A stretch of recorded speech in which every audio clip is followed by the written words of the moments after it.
আপনারা সবাই ভালো আছেন তো? আমরা আজকের এই পেঁয়াজ সংরক্ষণ মেশিনের মাঠ প্রদর্শনী অনুষ্ঠানে আজকে চামটা গ্রামে আমরা ফরিদপুর আরকে মেটালের পক্ষ থেকে উপস্থিত হয়েছি আপনাদের এই মেশিন সম্বন্ধে জানানোর জন্য।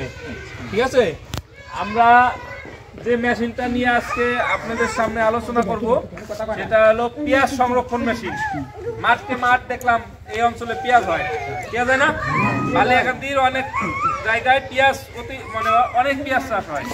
এই পেঁয়াজটা কিভাবে আপনারা সংরক্ষণ মানে এরপরেই তো উঠানোর পরেই তো এটা রাখতে হবে, মানে বেশি দিন ভালো রাখার জন্য কিভাবে ভালো রাখবেন এর জন্যই আমরা আজকে এসে উপস্থিত হয়েছি আপনাদের। ঠিক আছে, এখন আজকের এই প্রোগ্রামের যে আয়োজন করছে, যাদের মাধ্যমে আপনার যাদের যে কোম্পানি এই প্রচারটা চালাইতেছে সেই কোম্পানির নাম হলো আরকে মেটাল। সবাই একসাথে বলেন তো, কোম্পানির নাম কি? আরকে মেটাল। হ্যাঁ, তাহলে এই আরকে মেটাল এলো ফরিদপুরের একটা কোম্পানি। আমরা প্রায় 20 আইটেমের কৃষি যন্ত্রপাতি তৈরি করি। কয় আইটেমের? 20 আইটেমের। মানে আমরা ইম্পোর্ট বেস না, মানে বাংলাদেশের যে রিসার্চ প্রতিষ্ঠান আছে এদের যে মডেলের যে মেশিনগুলো আছে এই মেশিনগুলো আমরা তৈরি করি। হ্যাঁ, আমরা এই যে আপনাদের লিফলেট দিচ্ছি এর ভিতরে অনেক মেশিন আছে। এই সমস্ত মেশিন নিয়ে আমরা আজকে কোনো কথা বলবো না। আমরা আজকে কথা বলবো এই যে পেঁয়াজ সংরক্ষণ মেশিন। দেখছেন এই জায়গা দুইটা মেশিন আছে, সবাই দেখছেন তো? একটা বড় একটা ছোট। তাহলে এই যে পেঁয়াজ সংরক্ষণ মেশিন, এই মেশিনের এই পাশে আনলে ভালো। এই মেশিনের আপনার দুইটা মেশিনের উদ্দেশ্য হলো একটা ক্যাপাসিটি বড়, একটা ছোট, কাজ কিন্তু একই। হ্যাঁ, এই যে বড় মেশিনটা, এটা এক মেশিনে পেঁয়াজ রাখা যায় 300 মণ। কয় মণ? 300 মণ। 300 মণ পেঁয়াজ রাখতে পারবেন এক মেশিনে। এটা রাখা যায় 300 মণ। হ্যাঁ, আর এটা হলো আপনার ওইটার থেকে ছোট মেশিন, ঠিক না? এটাই রাখা যায় 200 মণ। হ্যাঁ, কয় মণ? 200 মণ। তাহলে অনেকে চিন্তা করতেছেন যে এইটুক জিনিস এর ভিতরে কিভাবে 300 মণ আটে। হ্যাঁ, 300 মণ পেঁয়াজ কি এর ভিতরে আটে? কিন্তু না, পেঁয়াজ আপনারা এর ভিতরে রাখবেন না। পেঁয়াজ কিভাবে রাখবেন এই যে আমরা দেখাই দিচ্ছি। এই জায়গা দেখছেন পেঁয়াজ কিভাবে রাখবেন? এই যে হলো ফ্লোর, ঘরের ফ্লোর অবশ্যই পাকা হইতে হবে। এই মেশিনে পেঁয়াজ রাখতে হইলে ফ্লোরটা কি হইতে হবে? পাকা হইতে হবে। পাকা ফ্লোর থেকে ওই যে লাল কালারের ওইগুলো কিসের মতন? ইটের মতন না, ছোট ছোট। তারপরে ইট দিছি, দেখছেন? ইটের পরে ওইগুলা বাঁশ দেওয়া লাগে, কিন্তু বাঁশ না, আমরা দিছি কাঠ। আপনারা কি দিবেন? বাঁশ দিবেন। হ্যাঁ, বাঁশ দিয়া মাছা করার পরে মাছার উপরে দেখেন এই যে বানা পাইতে দিছি। বানা তো চিনেন আপনারা?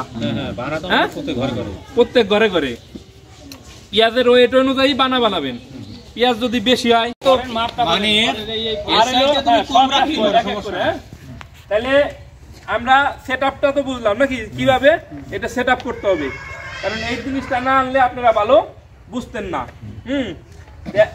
এখন আমরা পরে আসি যে এই মেশিনটা যেখানে রাখবেন ওইখানে তো মাছা করে রাখার পরে এই মেশিনটা চালাইতে হবে। কতক্ষণ চালাইতে হবে এটা তো জানা লাগবে নাকি? এই মেশিনটা প্রথম অবস্থায় পেঁয়াজের রস তো বেশি থাকে না, প্রথম অবস্থায় তখন একটু বেশি চালাইতে হবে, 14, 15, 16 ঘন্টা চালাইতে হবে। আর যখন 1 মাস পরে পেঁয়াজের রসটা শুকায় আসবে তখন 1 ঘন্টা চলবে, 2 ঘন্টা বন্ধ থাকবে মেশিনটা। তাহলে কতক্ষণ চলবে? 1 ঘন্টা চলবে, 2 ঘন্টা বন্ধ থাকবে। দিদি বলেন তো? 1 ঘন্টা চলবে, 2 ঘন্টা বন্ধ থাকবে। 2 ঘন্টা বন্ধ থাকবে। হ্যাঁ, 1 ঘন্টা চলবে, 2 ঘন্টা বন্ধ। এখন রাত্রিরেও তো তাই করতে হবে নাকি? 1 ঘন্টা চলবে, 2 ঘন্টা। তাহলে 1 ঘন্টা ঘুমাবেন, 2 ঘন্টা ঘুমাবেন, 1 ঘন্টা পর আবার এসে শুয়ে দিবেন না? কিন্তু সেটারও বিকল্প আছে। সেটার বিকল্প হলো এই যে এটা হলো সেন্সর বলে, সেন্সর। এটা অটোমেটিকই 2 ঘন্টা পর আপনার মেশিন চালু করে দিবে, আবার 1 ঘন্টা চলবে, আবার 1 ঘন্টা পরে ওই মেশিনটা 2 ঘন্টা বন্ধ রাখবে। হ্যাঁ, এটা এই যে সেট আপ আছে, এই জায়গায় সেট আপ করে দিলে আপনার মনে করেন যে অটোমেটিক এটা চলবে, ওর কাজ করবে। কিন্তু এটার ব্যবহারের আবার অসুবিধা আছে, যে আপনি চালাই থুয়ে দিছেন, আপনি তো মনে করতেছেন যে ওর মতন ও চলতেছে, 1 ঘন্টা পর পর বন্ধ করতেছে, চালাইতেছে। অনেক সময় কি মেশিনারিতে সমস্যা হয়, ঝামেলা হয়। এই জন্য আপনাদের নিয়মিত পর্যবেক্ষণ করতে হবে যে মেশিনটা ঠিক মতো চলতেছে কিনা। আপনার যাইতে হবে, পেঁয়াজটা হাত দিয়ে দেখতে হবে গরম হয়েছে কিনা, ঘামা ঘামা ভাব হয়েছে কিনা, এইগুলো নিয়মিত পর্যবেক্ষণ আপনাদের করতে হবে। কারণ অনেকেই মনে করছে যে না ওই যে রাখছি এদিকে মেশিন কিন্তু যে কোনো সময় নষ্ট হয়ে যেতে পারে না, বিদ্যুৎ সমস্যা, ভোল্টেজ আপ ডাউন করে, অনেকে মোটর পুড়ে যাইতে পারে, লাইনের সমস্যা হইতে পারে। এর জন্য আমাদের নিয়মিত এটা পর্যবেক্ষণ করতে হবে। এই গেল একটা। তাহলে 2 ঘন্টা চালায় আপনি 1 ঘন্টা চালাইতে হবে, 2 ঘন্টা বন্ধ রাখার পরে এইভাবে আপনি রেগুলার চালাই যাবেন। আর পেঁয়াজ ভালো রাখা যাবে এই মেশিনটায় 9 থেকে 10 মাস। হ্যাঁ, আপনি 9 থেকে 10 মাস পেঁয়াজ এটার ভিতরে ভালো থাকবে।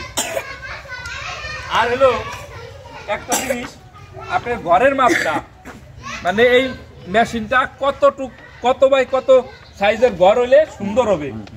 মনে করেন যে এই ঘরটা তো টিনের ঘর, কিন্তু ওয়াল হইলে সবচেয়ে ভালো হয়। ওয়াল হইলে কি এই মেশিনটা নিয়ে নিল নিচে যে জায়গাটা, এটা বায়ুরোধী হইতে হবে, হাওয়া বের হওয়ার কোনো সুযোগ দেওয়া যাবে না, তাহলে তো হাওয়া নিচ দিয়ে বেরিয়ে যাবে। ঠিক আছে, তাহলে টিনের ঘরে আপনি রাখতে পারবেন। সেক্ষেত্রে আপনি সিমেন্ট দিয়ে চারপাশে ওই যে টিনের যে ফাঁকাটা আছে ওটা বন্ধ করে রাখতে হবে। এখন আপনার মনে করেন নতুন করে কেউ যদি ঘর করেন, মনে করেন একটা হাউস করবেন এই পেঁয়াজ রাখার জন্য শুধু, সেক্ষেত্রে আপনি 100 বর্গ ফুট এলো 10 feet by 10 feet, 10 feet by 10 feet. আর এই মেশিনটার হাইট আছে 55 ইঞ্চি, আর ওটা আছে 76 ইঞ্চি। তাহলে হাইটটা ওই মেশিনের থেকে বেশি করতে হবে ঘরের। তাহলে ওইটা আছে এলো মনে করেন যে 6 ফিটের একটু বেশি, 6 বারং 72, 6 ফিট 3 ইঞ্চি 4 ইঞ্চি আছে। তাহলে আপনি 7 ফিট ঘরের হাইট করলেন, 10 ফিট বাই 10 ফিট চারদিকে, আর হাইট করলেন 7 ফিট। তাহলে ওই ঘরে আপনি পেঁয়াজ রাখতে পারবেন 300 মণ। তাহলে এইভাবে আপনি যে কয় মণ লাগে ওইভাবে ঘরের সাইজ করলেন, মেশিন জায়গায় জায়গায় বসা দিলেন। ঠিক আছে, এ হলো মোটামুটি এই মেশিনে পেঁয়াজ রাখার পদ্ধতি।